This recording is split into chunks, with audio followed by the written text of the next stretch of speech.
Let's see. There's always this delay, which makes it confusing. All right. Is the sound good? Good. Not going to take a chance. Let's make sure we are live here.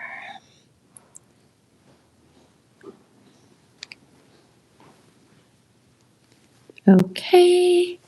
Maybe we can zoom in and there's, okay, no, that looks good. That looks good. Hello, everyone. And another short notice live here. You know why that is? Let me explain why it is. There is a reactive reporting, and that usually falls in the category of analysis, right? And then there is a proactive reporting, meaning getting information on events and operations before they take place. And hold on. Okay, so that's what we have been doing. This has been our reporting modus operandi. Let me put it that way. Just less than 3 days ago, we reported that U.S. has opened the Iraq front, not on what most people assume, and that is northern Iraq's Kurdish faction, and that whole thing that circulated on U.S. mobilizing or trying to mobilize, that would be more factual, the Kurds against Iran, and they haven't succeeded in doing so, not because of the Kurdish faction in Iraq, but because the Kurdish faction in Iran, they are not willing to work with the United States, especially with Israel. Therefore, that plan has been basically thrown away, okay, thrown out. What we reported had to do with the 5,000 plus ISIS prisoners that the United States, CIA, Israel, they transported these prisoners from, these are ISIS, many of them high-level ISIS prisoners, from Syria into Iraq. And the official fake story on that was, and it still is, they are still pretending that they just wanted to make sure that these ISIS prisoners didn't escape. Well, those ISIS prisoners, we are talking about 5,000 plus, they are not in the prison in Baghdad, anywhere in Iraq. They have been under training, expedited training by the CIA in the U.S. air base there, the U.S. base that the military, 90% of it, military, U.S. military left, came back to the United States, but it became officially a CIA training camp. For who? For ISIS terrorists. Anyhow, we reported this, and you can see it actually, I believe we reported it via YouTube. And before that, I reported it via Patreon, my main website, where I practically report on daily basis, sometimes when it's warranted on hourly basis. Well, guess what? What we reported basically was confirmed because first, we got confirmation coming directly from Iran saying they know what's going on in Iraq, north of Baghdad. And immediately after that, for the first time, direct strike by Iran against these facilities, right? The ISIS training camp for the CIA, the former still U.S. base in north of Baghdad. That's what they have been striking mainly. And that started 24 hours after we broke the report. Nobody else has reported. Nobody else has touched it. And that's not because the others don't have the sources. That is not because the others don't have information coming their ways. It's just that they chose. Yeah, that was by choice. They chose not to report it. So same as before, this is a proactive breaking report. It's a proactive report based on solid information. Okay, it's confirmed via multiple sources before something is about to take place. And on this one, the clock is ticking. Okay, multiple sources, especially from Turkey, because Turkish military is severely divided. There is a big faction within the Turkish military, generals, okay, who don't want Turkey involved overtly, overtly in an attack against Iran. Why am I emphasizing overtly is because Turkey has been involved very actively against Iran on the side of Israel and the United States covertly, okay? Covertly. All right? So let's underline both words here because they are extremely important. As we all know, President Trump has been desperate. He has arrived at that desperation point. I mean, that's obvious. Again, this is something that you're going to see hundreds of analysts for the past few days covering, right? Yes, our weapons resources have been, severely depleted. That the United States didn't expect such level of resistance from Iran, and all those things. And it's almost like they're good. It's true. Everything they're saying is true. I'm not talking about the mainstream media. I'm talking about hundreds of sources who have been focusing solely on this Iran topic. Why? Because it's the hottest topic. It's the most important topic. But it's almost like everything is being recycled, right? One show after another, because I'm following all of those, right? As I'm doing other things, it's playing in the background, whether it's through podcasts or through YouTube video. And as I said, it's true, but everybody is recycling the same information. Have you noticed? Have you noticed? Other than Iran and Dr. Professor Marandi, nobody, I'm talking about all these analysts with military background, with intelligence background, talking about what's happening, who's doing what we should be paying attention. Other than Professor Marandi and Iran and my sources, high level sources in Turkey and in the United States, nobody's touching. Nobody's mentioning, nobody's talking about, nobody's analyzing Turkey. Because the official story with Turkey is this, okay? It is what President Erdogan of Turkey has been repeating. In fact, today, pre-false flag, because a major false flag is coming via Turkey and Israel, concocted by Turkey and Israel. And this speech that today President Erdogan gave is called, let's call it, it is my phrase, decoy information, meaning pre-false flag, you put this out there and allow yourself deniability once something happens. We were out there. I'm telling you what's coming in terms of President Erdogan and AKP head's speech. Right before this thing happened by Iran, Turkey, we were on the record. We said we are not attacking and we are absolutely advising the United States and Israel to pursue the diplomatic channels. And we have been trying to be that diplomatic channels. They're going to cite the speech they gave, President Erdogan gave, others too from AKP, this morning, today, on March 12th, because of the false flag that they have planned and is about to take place.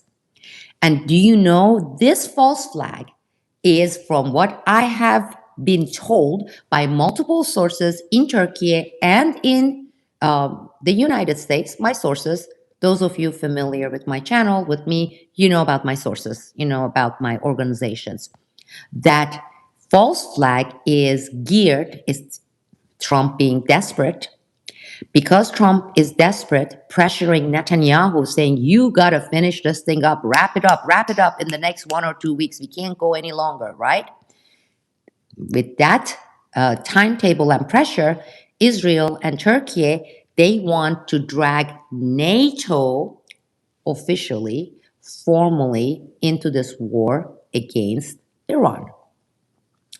How can they achieve that? Because NATO has been staying back, saying, no, we don't want to get directly involved. They are supporting on the background, right? They always support. That's besides the point. But direct involvement of NATO means the direct involvement of the US base in Turkey. Right there, right? Right there, next to Iran. Iran is Turkey's neighbor, right? And that's the most valuable strategic base of all the bases that the United States has, right? In the Gulf countries, everywhere in the region. The most strategic one, so close to Iran, is Turkey's air base, right? So, Israel and Turkish government, this is Turkey's government, President Erdogan, and they have already executed two false flags. Both of them false flag. As we know, Iran has been straightforward. They've been saying what they are striking, what they are not striking in Turkey, and they were responsible, Turkey and Israel, together in cahoot with the Azerbaijani government, Aliyev's government, to execute a false flag in Azerbaijan, but they were not a really large-scale false flag. And if you have paid attention, okay, with both false flag, Israeli Turkish government false flag in Turkey, trying to blame Iran, what did they do immediately after they, right, implemented the false flag? What did they do? That's right. As soon as the event, the missile, right, over Turkish airbase, over Turkish airspace, right, over Turkish soil, they ran together, holding hands, right? Turkish officials, together with their bosses, right, Israeli officials, they went to NATO and they're like, what are you waiting for? What are you waiting for? Come on in. Come on in. Turkey needs to get overtly involved. Invoke Article 5. What is Article 5? Article 5 is very simply put, right? This is a very, very succinct summary. Article 5 for NATO, right? It says if any member of NATO members, Turkey is a NATO member, those Gulf countries are not NATO members, right? Okay. So anything happening there, NATO, okay, under their own regulations, rules, right, bylaws, they can't say, oh, we got to get involved because Iran hit Kuwait. Well, Kuwait is not part of NATO, right? That resides outside NATO's territory.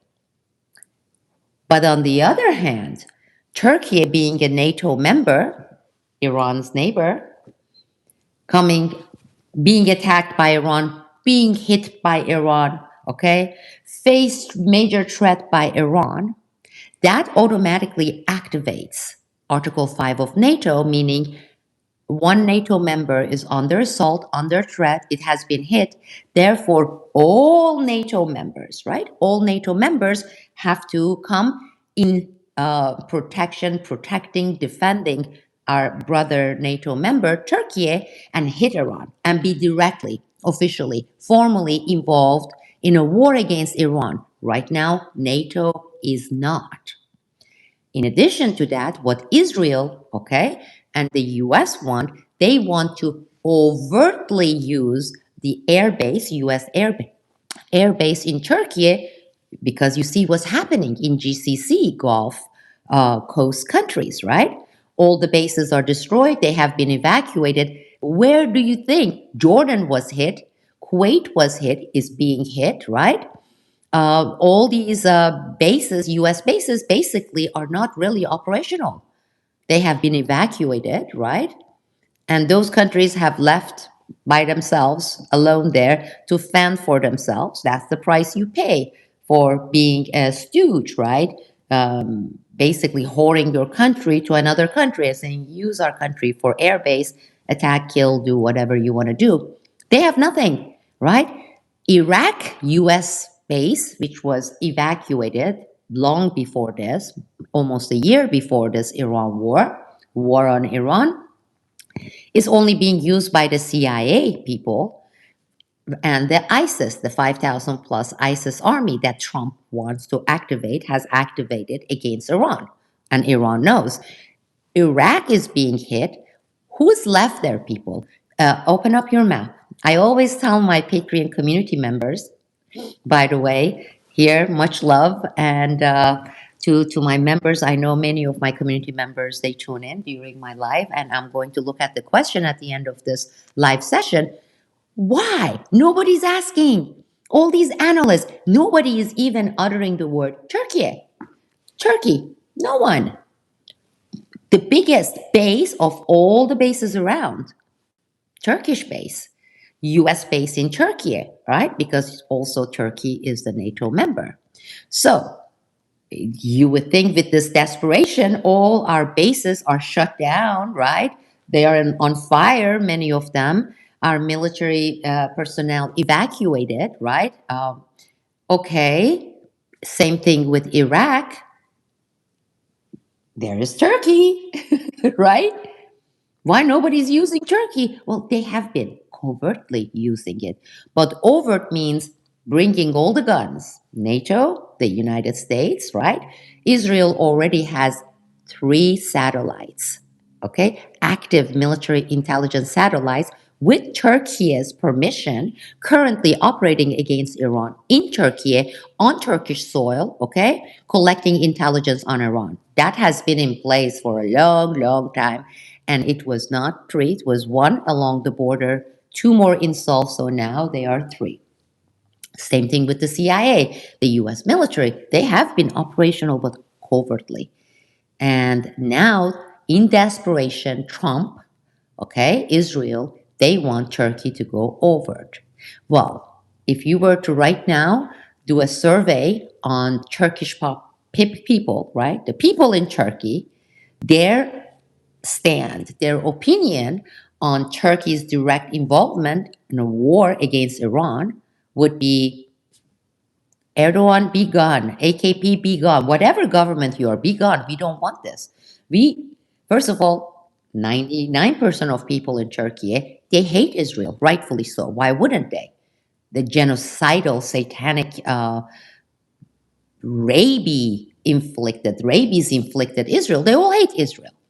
They wouldn't want this war against Iran, right? So Erdogan and his AKP government, they are in this box. They are in this box because they have their bosses, Israel and the United States, pulling the strings, giving them the stick.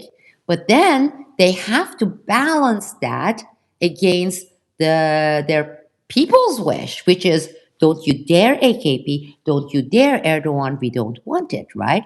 How do you facilitate the conditions and have the conditions? So having a condition where you can abide by the orders of your bosses, because they are the bosses we're going to talk about. They are Turkey, the Turkish government, AKP, President Erdogan, has been under severe blackmail threat by the United States and Israel. And that's going to be the second half of this, which we are getting there. Okay, how do you facilitate that? You need a false flag, just like the United States. How did the United States facilitate attacking Afghanistan, Iraq, and basically setting the entire Middle East on fire after 9/11, which was executed, which was all Israel and CIA, right? It was the 9/11 event to get the public backing, public support for all the wars that against countries that had nothing, absolutely nothing to do with 9/11. You're looking at the same situation. So it is urgent because the clock is ticking and ticking, ticking and ticking. It is coming. I'm not talking about possibly there will be a false flag in Turkey, involving Turkey in the next few weeks, or it's not. Right now, our bases are no longer bases anywhere else. Trump wants that overtly activated US base in Turkey. Okay? Trump and Israel, they want NATO directly involved. For that, they need Article 5. Turkish government, Erdogan, has been under severe blackmail, okay, by the United States and Israel. And this is not new. I broke that story. I have it here, all the dates and everything. We have it here on YouTube as well. So that's why I'm saying this is not, oh, possibly it may happen. It's about to happen. And the speech by President Erdogan tells me as an analyst that, this is like carving out that little thing for deniability later, saying, up until this event happened, right? We were there trying the diplomatic channels between the parties and establishing ceasefire and all the bullshit. In fact, they even put this thing out there. This is the Turkish government. Fake lie. Fake. Fake, fake, fake. What they put out was if the United States bypasses Turkey and comes through its airspace and attacks Iran, Turkey has no other option than standing by the Iran side. Bullshit. This is all pre-false flag prep, carving out the deniability channel for later. This is what we were doing. And look at these Iranians. While we were doing that, they did this, and we had no other choice than have NATO come and the United States come and overtly attack Iran through our country from the only functional base left intact. Now, you may ask, yeah, why Iran hasn't been striking Turkey directly if what you say is true? Because of this NATO Article 5, because Iran is very, very strategic and very smart about this whole thing, right? So they have been, and this is one of the things that Dr. Marandi has been saying, other Iranian government heads have been saying that they have been running out of patience with Turkey, right? Because Iran also, strategically, they don't want to have all these different fronts, right?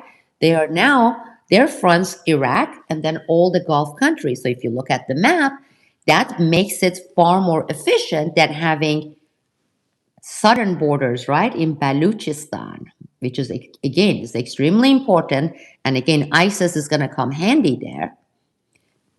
Turkey, which is northwest of Iran, that is going to extend and expand all the different fronts from which Iran is attacking and defending itself, right?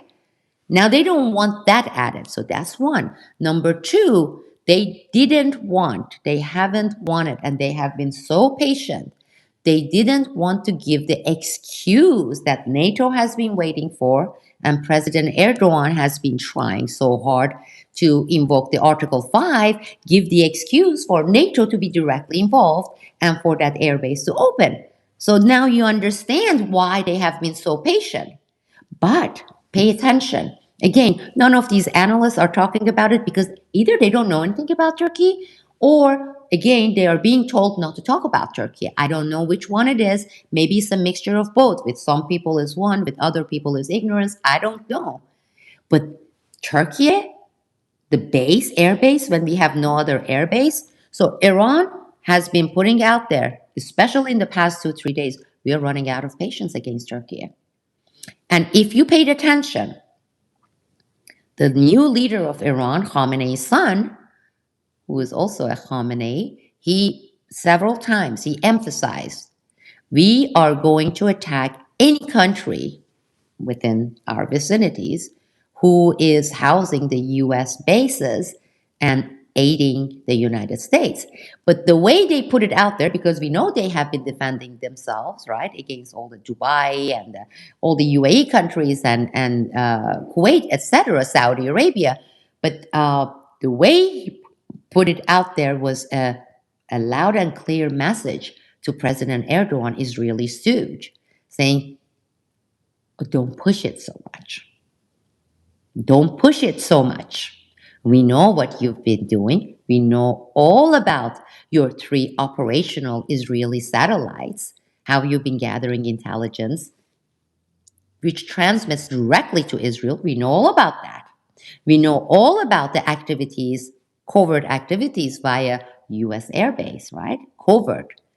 Don't push it. And we know that you went and claimed this thing, missiles by Iran targeting Turkey, and Iran put it out there very clearly. These were false flags by Turkish government. They didn't say Turkish government. Who would do it? It's Israel and Turkey doing it in Turkey, right? So that they can pull NATO in. That's the whole plan. That has been the plans right from the beginning. It's important. Nobody else is covering. As I said, there is reactive covering. Reactive covering is you go and cover and analyze bullshit, even if it's decent, good information after the fact. What good that information is going to do, right? When it comes to raising awareness, yes, it helps people understand, oh, this is what has been going on. This is what has happened. Proactive reporting is here are the sources, my high level military sources in Turkey, my high level sources in the United States, and I'm an analyst sitting here multiple times confirming information, telling you what is about to happen and why. And those of you who have been paying attention and asking why NATO is not getting directly involved. Well, we know they're bogged down with all the stuff with Ukraine, but that's not the reason. Why the biggest military base in Turkey is not getting involved? Well, now you know the answer, and as I can see from at least my community at Patreon, my website, people there, they all understand, and it makes perfect sense because that is the answer. There are no other answers. Anything about, oh, President Erdogan is trying to play both sides and he's being cautious, bullshit. Bullshit. Now let's talk about blackmail. Let's talk about blackmail because that's how you actually, and that is Israel's way, and it is the most successful way. That's how you co-opt countries. You don't, like Israel, for example, doesn't, of course, the US is doing for Israel, but they don't have to go overtly put a military base in any countries. They don't. They go about owning the countries. I'm not talking about by buying them out with money, which they do, like with the US in the US case. But with Israel is you get them under your thumb, the leaders, right? I hate using the word leaders for people like President Erdogan there, but the government heads, right? The kings, the prince, in Dubai, in Saudi Arabia, in Turkey, as it is also in the United States with the United States. Turkey, and this is what we broke. I have it right here because I have all the dates here. So it's not like I can sit here and say, oh, we did this, we did that. And all you have to do is go to our website, right? Our community page, Patreon, and our community members here, they can actually give you the links and they can tell you the titles of my breaking reports since last November 2025 on blackmail and President Erdogan and Turkish government and Israel, right? And so they are active here. I haven't looked at any of the comments. I will at the end of the part 2, which is now we are covering that. And but I have it right here, okay? The first one is mid-November 2025. So that would be 4 months ago, less than 4 months ago. I broke the story, and the title of the story was Trump's neocon secret orders list for Turkey's Erdogan. Okay? What was that story about in November 2025? The only one reporting, breaking it right here. President Erdogan in September 2025 came to the United States for a meeting with President Trump.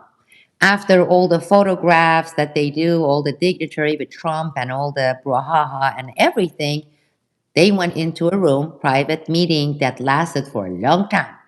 It was not only the two of them. It was not only Trump and President Erdogan. Of course, they each had like the translators, but then they had several Israeli officials. They had two other Turkish officials. They had the room had, in addition to the two, Trump and Erdogan, and the two translator, there were 9 other peoples in that room. So when they say private meeting, they don't mean, oh, the two of them went there and yacked and talked and yapped. No, no. This was a meeting, right? Israel and Trump, neocons, Trump's neocons, they sat President Erdogan and they said, Erdogan, pooch, okay? Come here. Here, this is the list of shit you know we have on you. We can make you be gone like this without a coup or anything. Leaking, releasing this information, which Israel does when it's needed. But the information, the blackmail information, is much more valuable when it's used in the long run where they don't have to leak because the threat is there. Let me name some of the major scandals involving AKP President Erdogan, and I'm sure politicians from the other side. And by the way, this is a good time to open a parenthesis here, right? And put it in there. You know, people think I'm being partisan about Turkish politics. No, no, no, no, no, no. I mean, I believe if right now we had the other majority after this AKP party in charge, we would see the same shit. Okay, it wouldn't be any different, because the modus operandi is the same. When they are corrupt, which they are, they're all corrupt, like our politicians here. They're all blackmailable. Many of them pedophiles, corrupts, all that. They are weak people when it comes to greed, when it comes to corruption, when it comes to wanting to fill their pockets, right? They are weak, and they are psychopaths. Politicians, most of them are psychopaths, which I believe most of you would agree with me. So the other party would have probably done the same thing, and they would have used the same types of blackmails too. So this is not to say, oh, if it was the other party, the other one that we all know who that is, they would have acted differently. I don't think so. I don't think so. I mean, just look at the history of Turkey since they joined NATO, right? They have been a slave. With the US air base there, they have been a slave. So the blackmailable information, there's plenty. Trump's neocons, Israel, they have thick files on the Turkey's Halkbank scandal. Reza Zarrab, those of you who know. And the criminal trial against Turkey's Halkbank in the United States, in New York, federal court, has been ongoing since 2016, 2017, people. It has been. What? 10 years? What's going on? Because if that trial had gone through the process as it should, as a criminal case with the witnesses and documents and what the United States has on Halkbank, billions, if not trillions of dollars of money laundering, drug money, and much more, that by default would absolutely have exposed the current administration, AKP party, and members of President Erdogan's family. They would go down. They would have gone down with Halkbank, corrupt Halkbank people who implemented for actually the higher ups people in Turkey, right? Everybody in Turkey knows. Ask. If we have some Turkish people here, please chime in. Come on. So what they did, they used it as a blackmail and had it hover around above President Erdogan's and Fidan's foreign minister's head. 10 years? Yeah, 10 years. During this meeting in White House between Erdogan and his bosses from Israel and President Trump, they said, we have a list for you. These are the things you're going to do for us. That's why the breaking report I had 4 months ago said Trump's and his neocons' secret orders list for President Erdogan. And there were items. Revival of Operation Gladio B, ISIS, Al-Qaeda, that's Operation Gladio B, that's one. Active participation and reviving that cell that has been dormant for 4 to 6 years. That's one. This, what we see right now, operation against Iran, not only in terms of wars that we are seeing now, but other operations I just mentioned previously here, half an hour ago, about the Israeli 3 operational intelligence satellites, Israeli, in Turkey, on Turkish soil, against Iran, transmitting directly to Israel, right? Iran, Halkbank, and of course, take a guess here, people, Epstein. Turkey had a huge share of Epstein's network's operations and activities. And very interestingly, the US ambassador to Turkey, Tom Barrack, happened to be one of Epstein's very intimate friends. Involved, he's a pedophile. And it came out, and his name, his pictures, and emails, etc., all leaked. Think about it, people. Why wouldn't Turkey say, we want you to recall your ambassador? We don't want this pedophile operating on our soil. But they are dogs, pooches, right? Everybody's resigning, at least the ones that their name surfaced in Europe, but not in Turkey, just like Dubai, right? He is sitting there very safe, and Erdogan is like, we won't let anyone touch you. You're welcome, because we know that you're actually working for Israel, and Israel is our mega boss, right? He's still the ambassador. And Turkey, President Erdogan, these so-called Islamists, they never uttered a word about anything. We want more information. We want him to resign. Nothing. Okay? Then it was another company's involvement that was intentionally leaked by the Justice Department to just show Turkey, look, this is nothing. This is just a little nugget, right? This is the appetizer. This is the hors d'oeuvres, people. This is the hors d'oeuvre. Ihlas Holding, Mark Grossman, all the Israeli operatives with Epstein, and what they did, what they had done in Turkey, not for 1 year, not for 2 years, starting in 1996, 1997. All the Turkish victims, children victims of Epstein, they have all this information.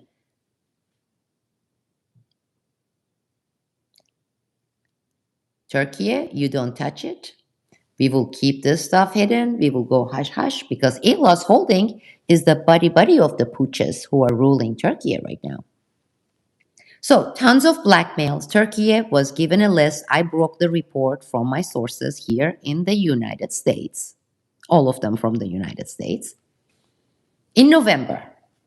And I actually underlined it, and I said, you are going to see some confusing, weird stuff happening with Turkish government, saying, why Turkish government is not objecting to this? Why Turkish government is letting Israel, Cyprus, and Greece do this and take over this in Mediterranean, right, on the Mediterranean Strait there? And absolutely, Turkey has been, the government has been, well, their pair, if they have any, has been squeezed. I want the male audience here. I know you're cringing, but imagine that the pear is being squeezed, but it's there. It's held there, meaning they are not letting off, right? So everything you're doing is while you're being squeezed, and that is the best analogy to explain the situation, the condition, right? The climate for the ruling government in Turkey. Okay, so let's go by everything on the record because they're dated. Then on January 19, I reported on the ISIS jailbreak in Syria, because initially That was how it was reported. These attacks between the Syrian government, and I went through that during our previous lives. These people escaped, but then the story changed. The U.S. military went there and rounded up, thousands of ISIS prisoners, and in multiple convoys transported them to Iraq, near Baghdad, north of Baghdad. What? What? What? What? So I broke the story on January 23rd, and the title I had on January 19th was ISIS jailbreak, Operation Gladio fortification, Turkey, Israel, Trump. I followed that with the next breaking report on January 23rd, 2026. Trump's CIA, Turkey, together, right? Funneling thousands of ISIS prisoners to Iraq for coming Gladio ops and false flag. That's January 23rd. Because, and I am on the record here, based per my sources, many sources, on this particular story, many sources. Any journalist who has any integrity, go try to find out if these 5,000 ISIS prisoners are in the prison that the US government said they are. They are not. They didn't go to prisons. They went to the US, evacuated US military camp under CIA to be repatriated back to into CIA's operations. And that's how I broke the story with these in northern Iraq being used, per Trump's latest orders against Iran.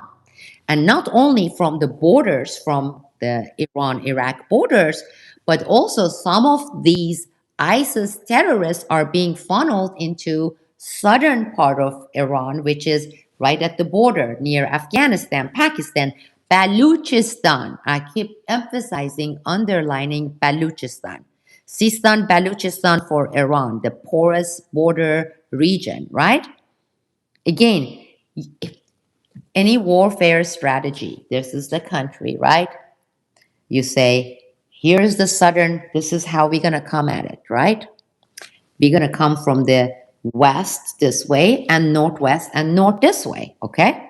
Now, Iran, direct north, right? It is Azerbaijan, which is Israeli base, and we covered that. And US has military presence there. So does Israel. Turkey is northwest, the most important, largest, the most strategically critical US base, right? Turkey, northwest of Iran, right? To its, the west there. Then you have the GCC, Oman, Bahrain, and all that, which is the only thing we have been hearing about, right? Which we have no military base left there. I mean, they're in they're under rubbles, everything we had. We have evacuated that. Now ask yourself, because we evacuated the Afghanistan base as well, right? So what is left, people? The most important strategic location, Turkey. Okay? Otherwise, I mean, how can you even have a war strategy? Another thing I want to underline here, it's a good example for this to sink in, because what happened, because President Trump, right? You know how he is, egomaniac, and the guy is a narcissist, psycho, whatever, pedophile. I mean, there are so many adjectives that go with Trump, but you know how he is. When Spain told the United States, rightfully, truthfully, no, we don't want you to use, the air base here in Spain against Iran. We don't support you against your war against Iran. You're all familiar with that? Please, it's a time to take a 2-second break and see that you're listening. Everybody here knows about Spain and what happened and what Trump did? Send me emojis. Something to tell me that you're all listening, that I didn't put you all to sleep. Where are they? Yes. Okay. Thank you, Robert. All right. So you saw what happened. Now, Turkey, Erdogan, has said that 100 times, despite the fact that we have US military base there, right? And it's a NATO member, right? And there's all these NATO mini bases there too. Erdogan has been telling Trump, no, Turkey is neutral and we don't want you to use this, while they have been using, right? Have you heard anything from Trump against Erdogan saying, STFU, I will triple your sanction, I will do this, I will do that to you? No. Every time President Trump opens his mouth, he's like ear to ear smile, right? I love Erdogan. He's our boy. He's our boy on that block. So, do you expect that that guy, Trump, with all his characteristics, would be like this towards Erdogan if what Erdogan is telling Turkey and the world, oh, we are neutral, we are just doing the diplomatic go between? Oh my goodness, Israel and Trump, they would put Erdogan on their lap and it would be spanky, spanky, spanky. Pull down your pants, it's time for spanky. That's what would happen. It hasn't. You know why? Obviously you do. You're smart people. Turkey has been doing everything Israel and Trump has been asking Turkish government to do, everything and more. So yeah, as Trump says, he's our boy. Netanyahu, on the other hand, he has to maintain that whole fake facade. Oh, Erdogan is our enemy. After Iran, we're going to go after Turkey. Bullshit. The best butler, that it's like this Israel's wet dream because of all the blackmailable stuff they have on this administration. Okay? Not a word from Trump that he's unhappy with his boy. I mean, literally. His neutered boy. His neutered boy in that block. Makes sense, right? Let's see what else have we reported proactively before things happening. We did report on Turkey's Epstein Gate. Then March 1st, 2026. And this is the title for the report that I published via Patreon. Turkey, USA, Israel covert Iran ops. And that was again confirmed via Iran. And both the government heads and also during some of the interviews with Professor Dr. Marandi. March 6th, I broke the report, the rift has arrived. Turkish generals against Erdogan on Iran. Not all Turkish generals, but a pretty decent size front against Erdogan. These generals who are truly patriotic, they are truly nationalists, they do have the Turkish people's best interests, okay, as their purpose of being with the Turkish military, and they don't want, and they are furious with how much Turkish government has been doing for the U.S. and Israel, and doing things that are absolutely against the interests of the Turkish national security and Turkey's people. Okay, that was March 6th.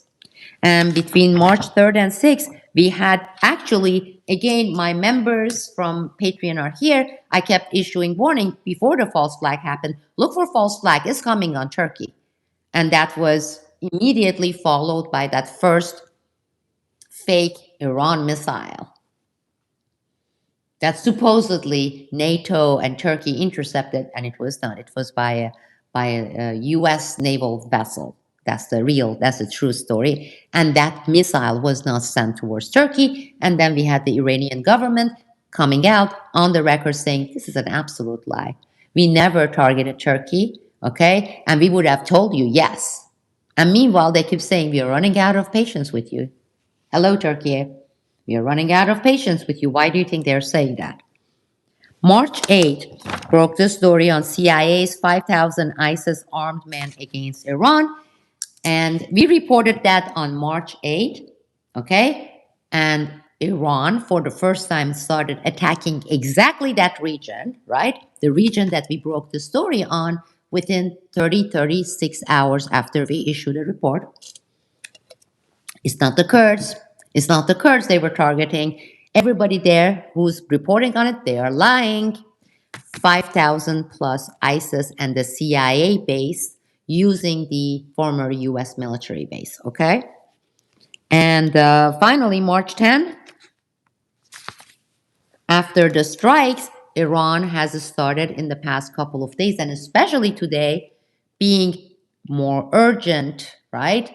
And being more vocal, saying we mean all US bases in our neighboring countries. And we mean all the countries that are facilitating these massacres, right? These bullying attacks and strikes, unprovoked, against Iran. And they mean Turkey.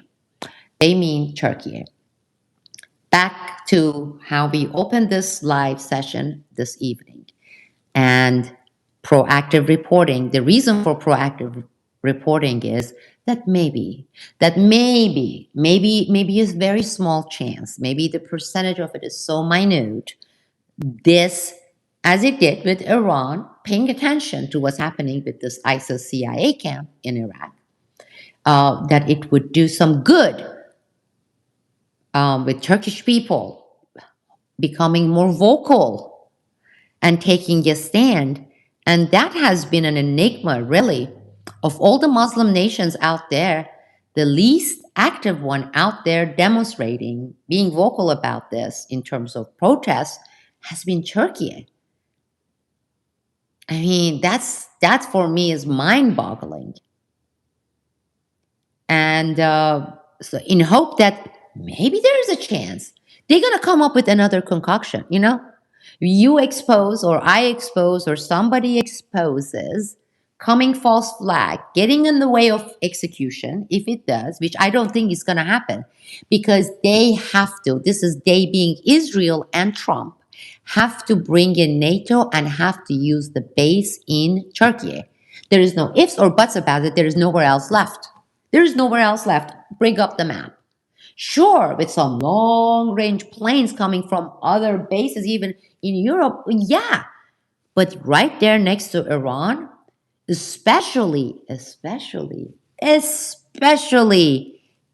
it comes down to sending ground troops and the armed ISIS trained people, right, from northern Iraq through Turkey. Well, then they can't do it without Turkey. There is like no land for the ground troops, and they cannot put their vessels there, naval vessels there, and then dock there over the shores in Iran, and then you have the military personnel, our army or whatever, Marines coming out. That's not going to happen. Those are islands, you know, the Gulf coastal countries and UAE and the southern region with Afghanistan. That is impossible because, yes, we left the base, we shut it down, Taliban took over. Taliban would allow the United States, but to just set it up, even though they have had CIA operations there, with Baluchistan, the Baluch minorities in Iran, in southern Iran, that's not a viable option for the United States. And we see what's happening again with these GCC, UAE. Caspian Sea is out of question because then there is Russia there, okay? Northern neighbor of... See, that only leaves one country, people. There's only one country, Turkey. And they are not going to say, oh, we're not going to use that because that's going to be bad for... Or they're not going to say, hey, we're not going to use it overtly. That era is over, and Erdogan knows it, and Erdogan is desperate. Erdogan has to have the false flag, and Erdogan has to make it, oh, NATO did it because it's part of Article 5. That's what Erdogan is setting everything up. Today's speech is so important. It's not because of the bullshit he delivered, saying, oh my God, we are so against war with Iran and everything. It is extremely important because That's the decoy for the coming false flag. We were all said to be the peace providing neighborly nations, but it was, Iranians unfortunately did a stupid move. They did this, and then that brought in NATO because it has to. There is this thing called Article 5, false flag, so that they can bring in NATO under Article 5. Israel and Turkey have to do it. There is no other option left for the United States. Really, I mean, unless they get to a point where, oh, we're going to use nukes, okay? Well, then that's really going to activate the BRICS. I mean, especially Russia and China. And as someone like Israel can use, but I don't think U.S. is ever would consider doing that. I don't give that a chance. I don't even give it like a 2% chance for that. That leaves, especially when we are talking about ground troops, Turkey has to go over it. Turkey has been covered. Turkey has to go over it. And for that, Article 5, NATO has to be invoked. Okay? And for that, Israel and President Erdogan's people have to deliver some shit for Turkey and in Turkey. As simple as that. Nobody has been talking about Turkey. Nobody is talking about Turkey. And that is mind boggling. And then let's talk about the audience. Nobody has been asking about Turkey to these people or recycling the same thing. Dubai is out of missile, anti-missile. Kuwait is this. Yes, we heard it. It's the same story as 6 days ago. I'm going to puke, gag, puke. It's true, but keep recycling. You get 7, 8 people going from one channel to another, and then the same thing over and over and over again. No difference. That's not the reality on the ground. There is this big mega component called the Turkey front that nobody is touching. There is another secondary important part, which is Baluchistan and Sistan. And I hope those people from Iran who are listening, either live or later after it's recorded, Sistan is extremely important. I'm glad you acted upon the ISIS Iraq CIA camp in the ex-former military base in Iraq, north of Baghdad. Watch out for Sistan. Sistan. Some of these ISIS prisoners who were transferred and trained, they have already been transported. There are several teams that have already been taken to Sistan, Baluchistan, and they are harder, okay, if they're Americans, they're blue-eyed, green-eyed, whatever, they could easily be identified. I mean, you get these ISIS, they already had people from that region. ISIS, these prisoners, right? They can blend in. They are so difficult to identify people, okay? They won't, they won't stand up like a sore thumb, like, oh, look at that 6'1", blue-eyed, Irish skin guy walking around. There's oh yeah, let's round them up. They're the American CIA here. They're not going to do it that way. They have to look like the locals, right? Well, they have them. Of the 5,000 plus ISIS prisoners there are so many who are from Central Asia and Caucasus region. And once they grow their beard a little bit longer, right, and pull up those shalvars, you can't tell the difference. Iranians are smart, I'm sure. They have their ways. It's hard, okay? It's not going to be physical identification. They need to have really good informants, government informants, to report on the Sistan Baluchistan front, but that's a small front. That is not the primary threat. The primary threat currently for Iran, to sum everything up, is Turkey, because Turkey is Israel's stooge. Okay? Okay, people? And put the word out, and I know Iranians have already said it, they are running out of patience, but I want everyone to watch out for false flag and watch and see what they're going to do to have NATO invoke Article 5, okay? How long is going to be, in my opinion, and this part is opinion, for someone to come and give time frame, I would say in the next 2 to 4 days, 48 hours to 4 days, if not sooner, that you're going to see Article 5 for NATO being invoked and then Turkey dragged. That's what they're going to say, those sold out Israeli asses. They're going to say they were dragged into it because Iran did this. As far as I know some of you are going to be asking, I haven't even looked at it. For those, I'm going to need my reading glasses. I'm an old lady.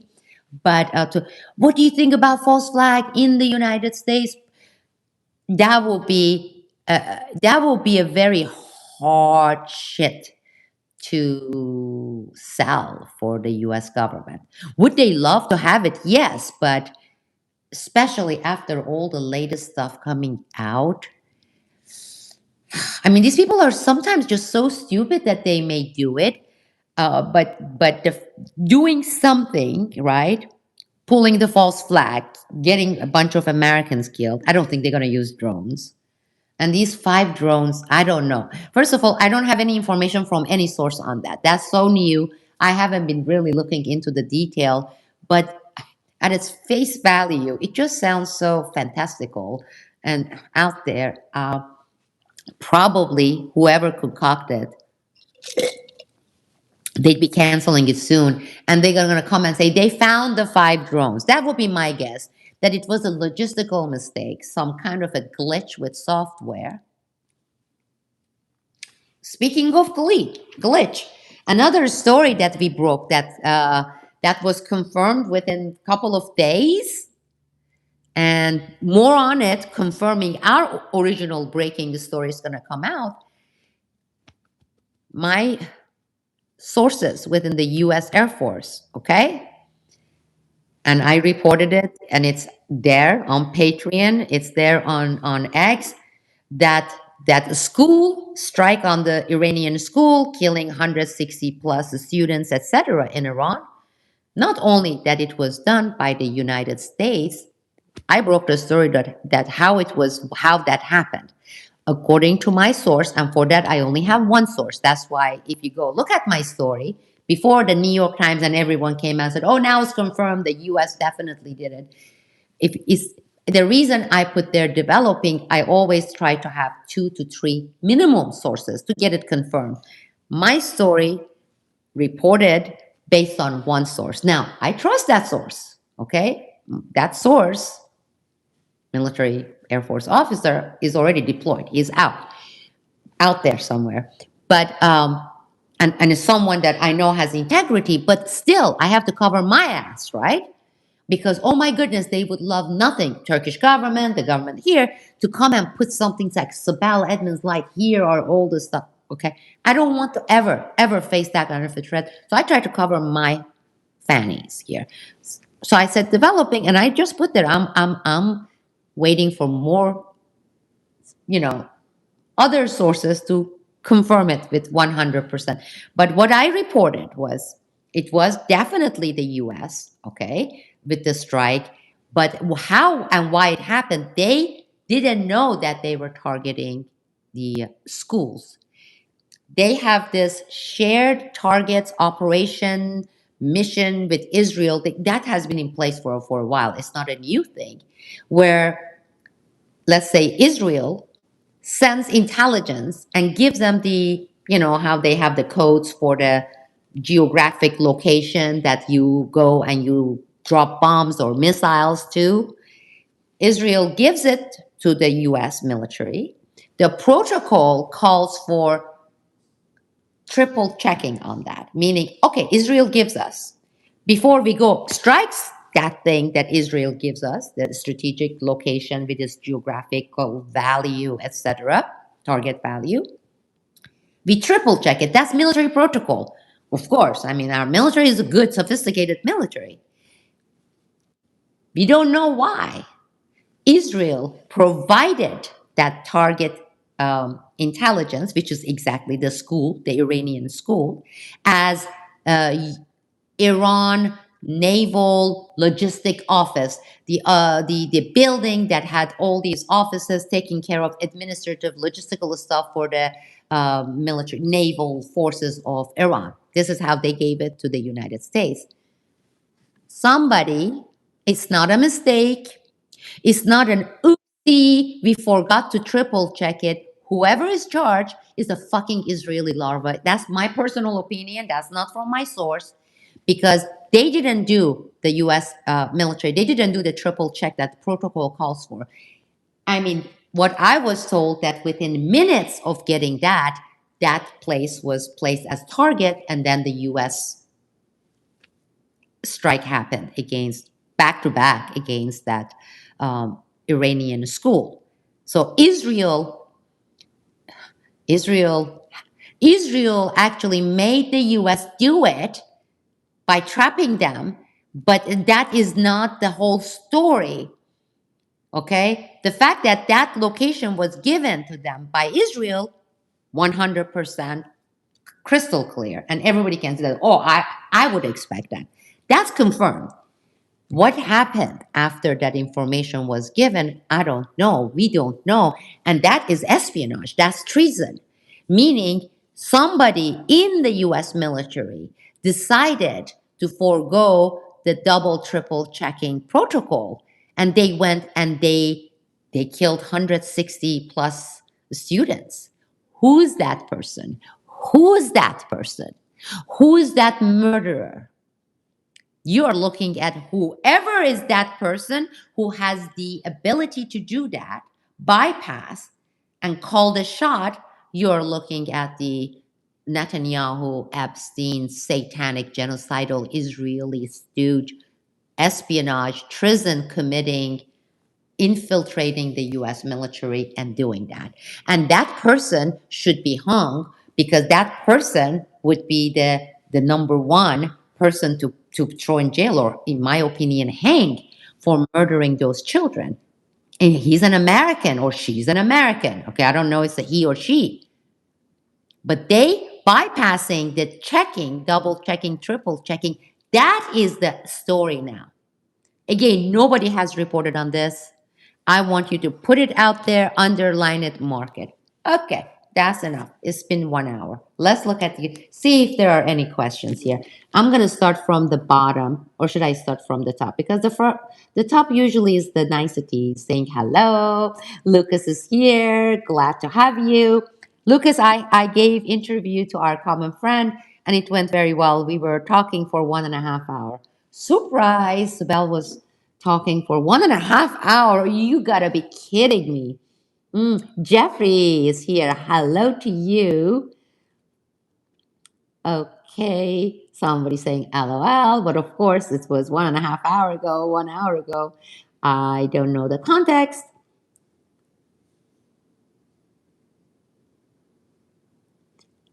Thank you for your opinion, Gökhan. Um, I don't have, in terms of current climate, in terms of the percentage of the generals or the high-ranking officers in Turkish military who are against, this crap, versus if they are the majority, they are the minority. I don't know. I really don't know. I don't have the pulse of the internal domestic politics in Turkey on that regard. Okay. Air bases and the radars in Turkey are literally NATO bases, not American as those in Gulf country are working.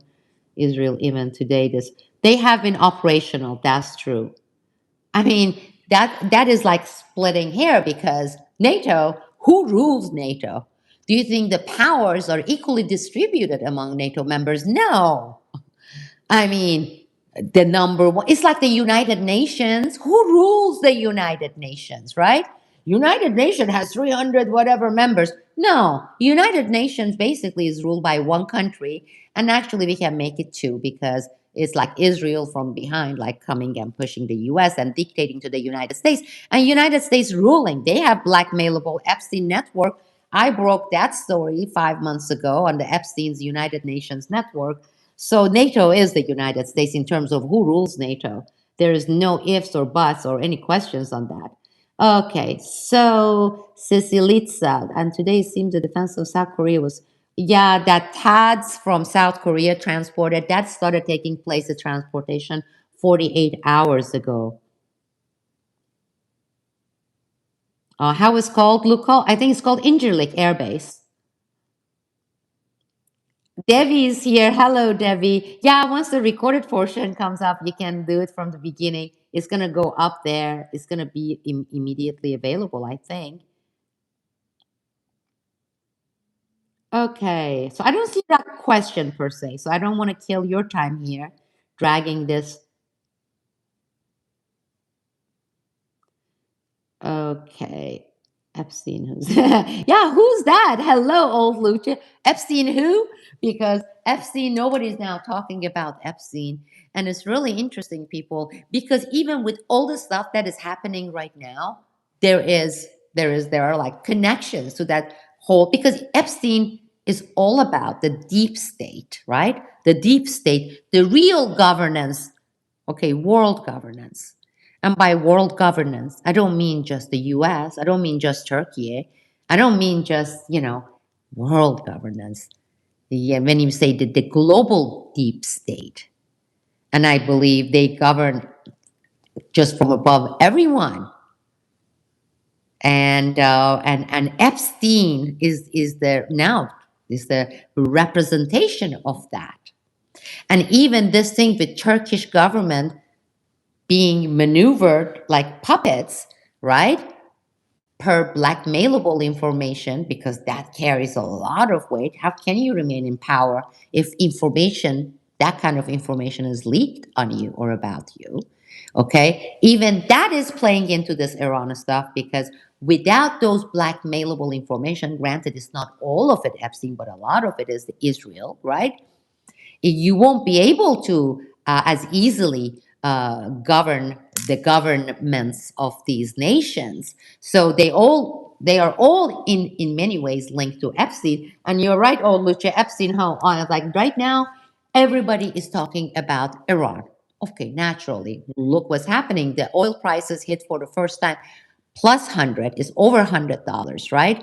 And it's expected to go on for a long time, because some of these facilities, they're repaired for even, and then later their output production to get to the, so there are a lot of economic consequences. So yes, it is the most important current event. So naturally, everybody's talking about it. That part I understand, and that's part to be expected, and I'm so glad. What is making, okay, what is frustrating me is recycling the same lines, okay? And you're going to know what I'm talking about. Uh, Iran has 45,000 missiles. The United States had blah, blah, blah. So far, Iran has fired 3,000. The United States has fired 21,000. We are depleted, the warehouses, whatever. Now they have to ramp up production. And how can they keep up? We are running out of missiles. We are running out of missiles. We are running out of missiles. We are running out of missiles. Gulf countries are getting frustrated. I'm just giving example. Gulf countries are getting really frustrated, because here they thought, well, they sold out, right, to the US and Israel and had these bases there. That was for a reason, so that they would never be in this position. On the other hand, now they feel abandoned. With Americans evacuating the place, they are paying the direct price. Look at all the buildings and the bases that are destroyed there. Their airports have become completely dysfunctional, like they can't even function. And that means they're already expressing that they don't want any longer the pact with the US and those air bases. They want US air bases out of their country. First time is good yeah, these are natural consequences, but over and over and over and over and over again, and we are already on day 13, yet nobody's talking about Turkey. Okay. Nobody's talking about Baluchistan. As I said, it's like their information is not false information. I'm not saying that. It's just like a one trick pony. So I'm like, ooh. And the other thing that's really frustrating, and let me know if you agree with that. This when you put a title for your YouTube video or your article, okay? I know I make mine because I want it to be factual. My article is about this, right? 5,000. But they come with these completely to make it sexy clickbait. Okay, that's the right expression. To make it clickbaity, it's over for that. They want to click on that, be like, oh yeah, that must be brand new information, because I'm a walking encyclopedia on certain aspects, or probably 90% of the stuff that involves Turkey and Iran and the Middle East region. whoa, there's something that I don't know. Of course, I fall for it all the time, but at the same time, it's like gag, puke, and then multiply that by thousand. And then some of these headlines, titles that have nothing to do with content,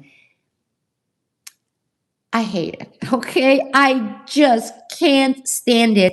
And of course, instead of having 4,000 views, if I were to do that, I can sit down here and create this title, okay? Put it on this video, and I'm not gonna do that. I'm sorry, I just can't, okay? Because first of all, I don't make money by putting videos out there, and it's not about monetary purposes. These people do ads, click, per click, you get this much. I don't have any of those stuff. I don't get paid for any of these things. That's one. Two, it's ugly, okay? And three, it's deceit. It's immoral, in my opinion. So I refrain. But even I fall for it. It's like, ooh, something big must have happened. Boom, I click. And of course, it's a 15, 20 minutes talk. Wait, this and that. I'm like, oh my God, that's like 9.5 days old. Not a single piece of new information. But then the same people are circulating on every channel. So like they designate there are these 7 people or 5 people we're gonna call independent Iran expert, right? Or the US intelligence military as it relates to Iran. Everybody's gonna talk and ask the same questions. And these poor people, I understand too, because I like some of these people. Some of these people are my friends. They're part of my organization, National Security Whistleblowers Coalition, and they are not putting false information out there. They are good. What they are saying is true. But I'm sure they are bored because I remember way back when I I would say in 2, 3 years, I provided more than 1,000 or 2,000 interviews on 9/11. Those of you who were around, those of you who are old like me, you'd remember I would be on NPR, I would be on all these alternative channels and forums and demo group. But then after like, I don't know, 5, 6 times, that's why I stopped giving interviews. I am so 99% of the interview requests I reject. I mean, I decline politely. It's like, well, I'm sorry. First of all, I was MIA for 5 years. Those of you who know. But because it's so frustrating to say the same thing over and over again on the same thing, asked the same way. So, Miss Edmond, you work for the FBI and you receive these gag orders. Tell us about your case. Like, I want to shoot myself. I really want to shoot myself. So I sympathize even with the ones who are providing the interviews because I know how, I mean, you go like after doing it and repeating it for 5, 10 times, the same exact lines, you can actually like be half asleep and you're saying, yeah.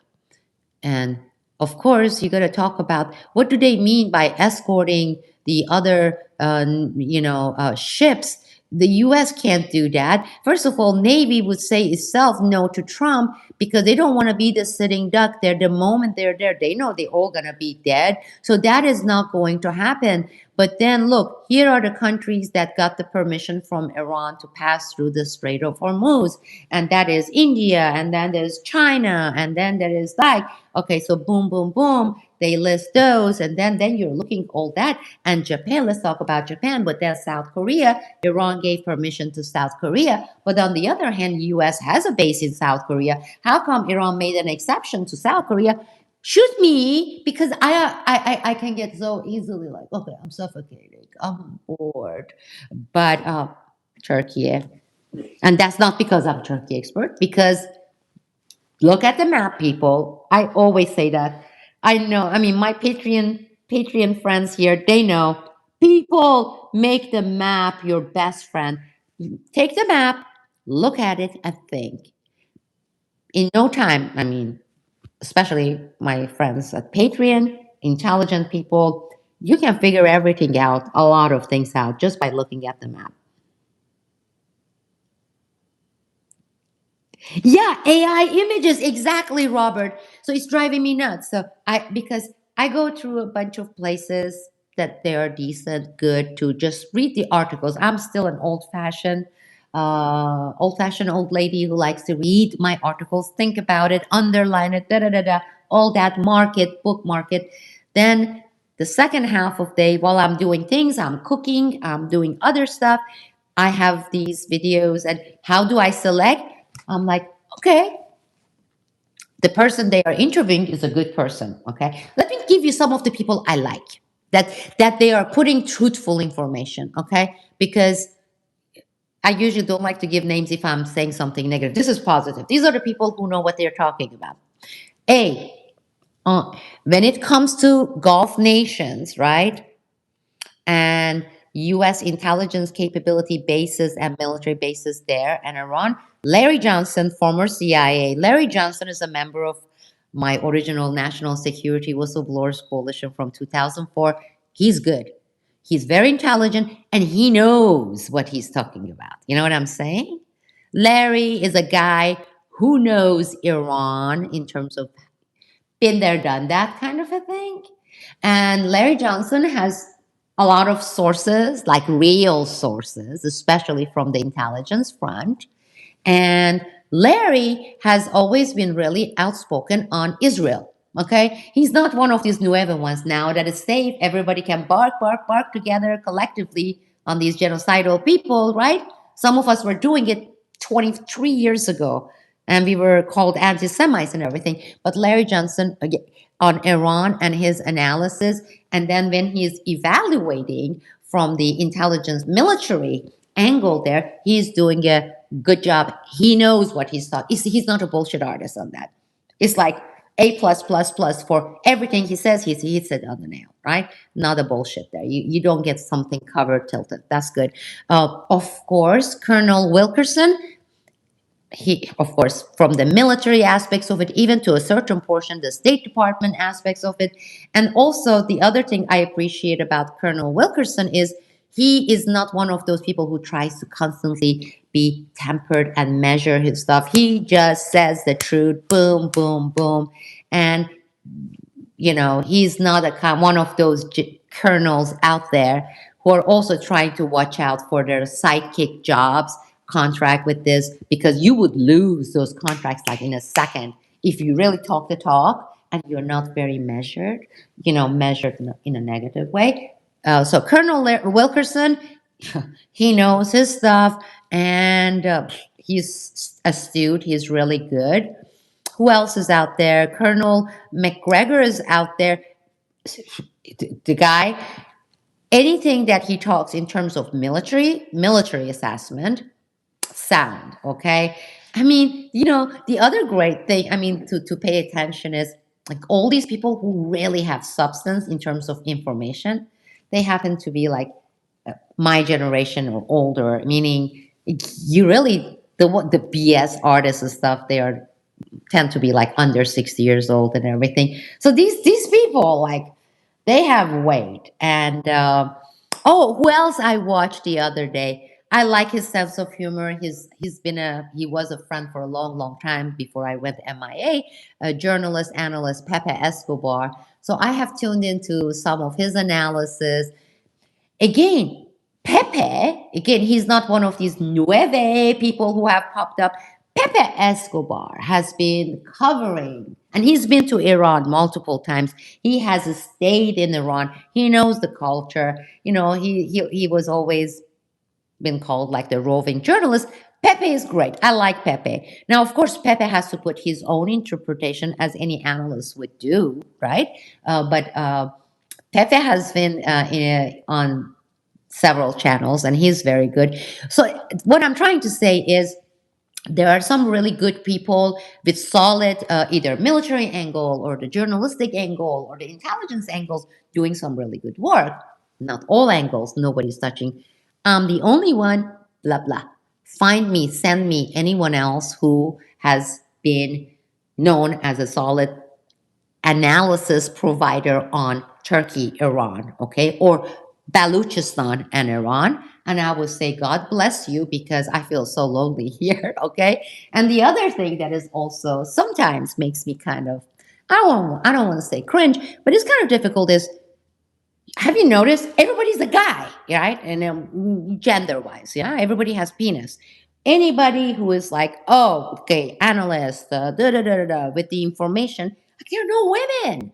There are women commentary people, meaning, like Young Turks, those people. It's like, oh yeah, this, yeah, damn, did you see what they did? Cool, hell yeah. It's like, oh, I want to see you when they come and hit your schools and okay, that's commentary, okay? And yeah, we have from all genders out there. There are two genders, but let's say there's more than two. They're like all genders. But when it comes to like really analysis, intelligence, geopolitics, Baluchistan, okay, Turkey, and the false flag, and all those kinds of stuff, like it's guys, it's only guys. I'm not surprised. My National Security Whistleblowers Coalition that I founded, I directed, my friends, okay, who was the women there? So I had publicly 154. There were more than that. Those people's names I couldn't put out because they didn't blow the whistle publicly, the ones after that 154. But Robert may remind me, who were the women gender in my whistleblowers coalition? I'm trying to think. There were one or two. That tells you, right? I can't think of any name. Then, after National Security Whistleblowers Coalition, with NewsBud and my news organization, now that I think of all my geopolitical analysts, Peter Lee covering China, Dr. Philip Kovacevic doing the Eastern Europe, Balkans, and Russia, and before that, Peter B. Collins, right? And there was the camera editor, Spiro. I'm trying to think, who else did we have? I'm going. No women. I don't know. So somehow I always feel like I'm left alone, like as the only woman there. And as I'm getting older, I'm like, this is weird. Maybe I was supposed to born as a man. Whether it's on the journalism front or on the National Security Whistleblowers Coalition, national security related activism on First Amendment, Congress, always just, I have never had any female, comrade, partner, women redacted. Yeah, no, I don't think they are redacted because they are none.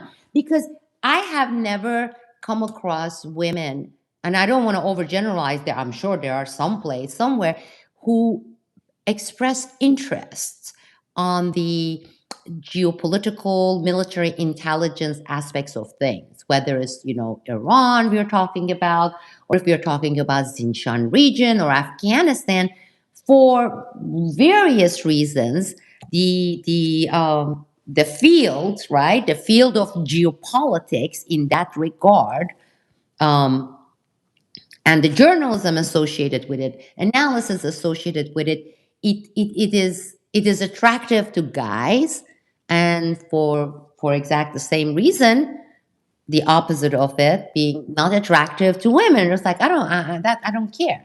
Now, like Epstein is different, right? Because in Epstein's case, you have some of the top people doing like really churning up great work.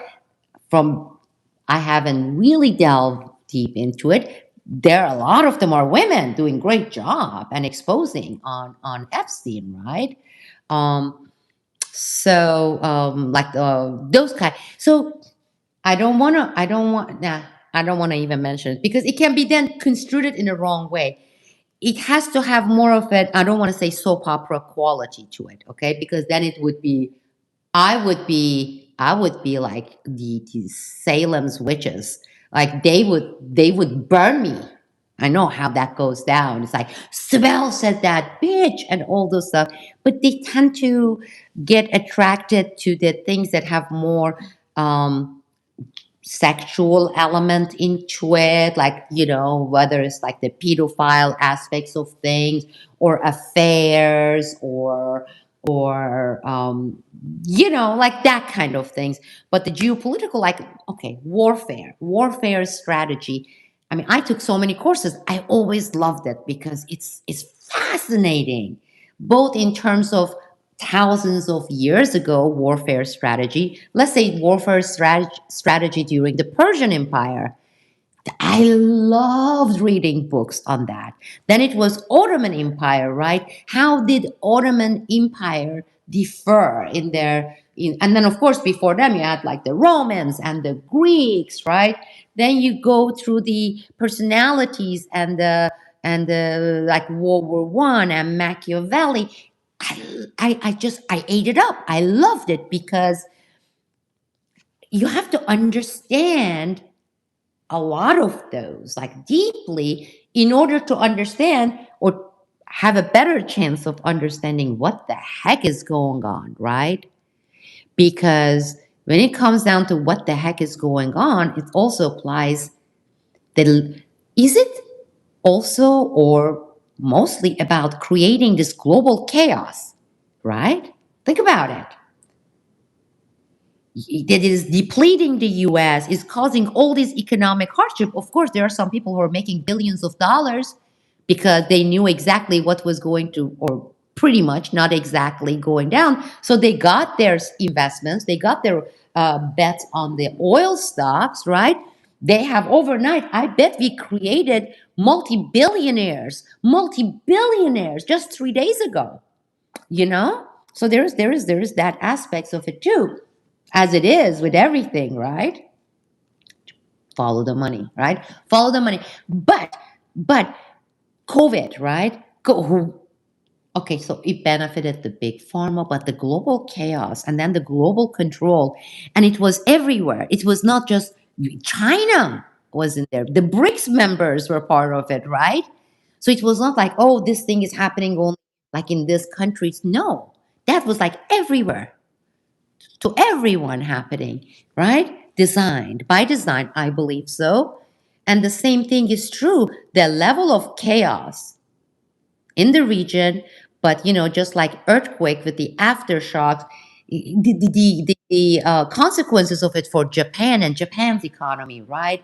And then what's happening with Modi? I mean, look at India, okay? Modi is like it has become Israel's ass kisser, but yet Iran hasn't put Modi's India on its list of they can pass the Strait of Hormuz, but everybody is saying Modi would be the most logical person, India's Modi, to be the go between. Like desperate Trump wants to kind of save face and make peace.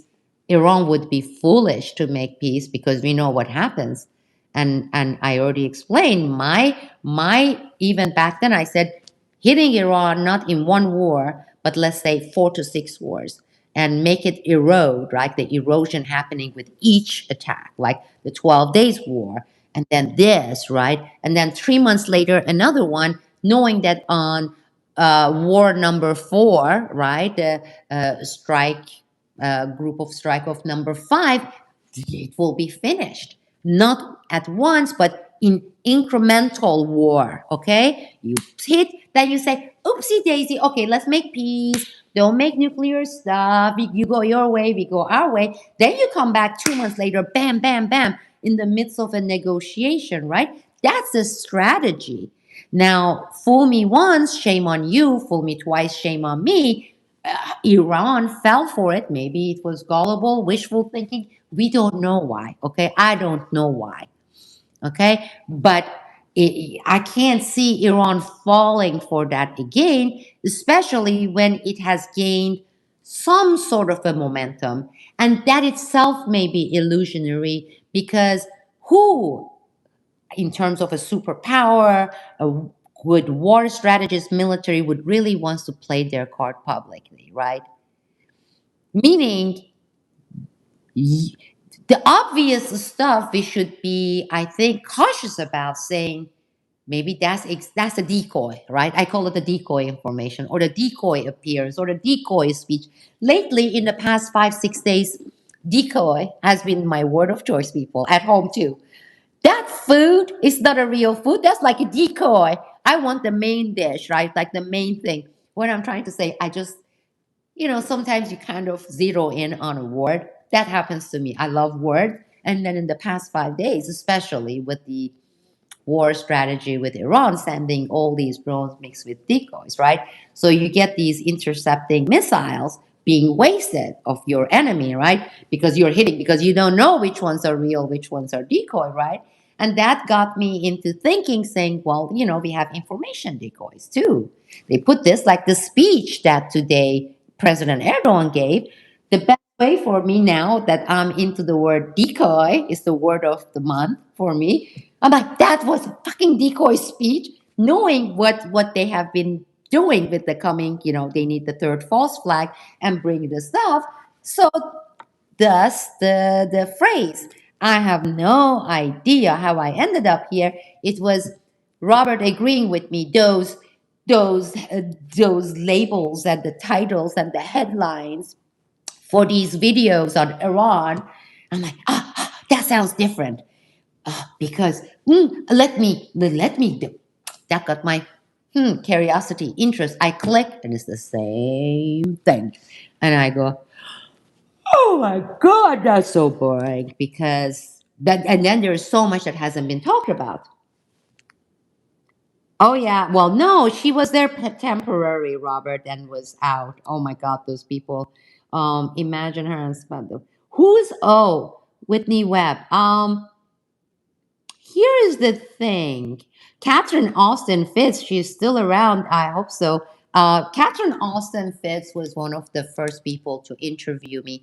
And during the first 2 years of my 9/11 whistleblowing activities with Congress, etc., we were in touch regularly. I haven't been in touch with her since 2007, 2008, since I left for Vietnam.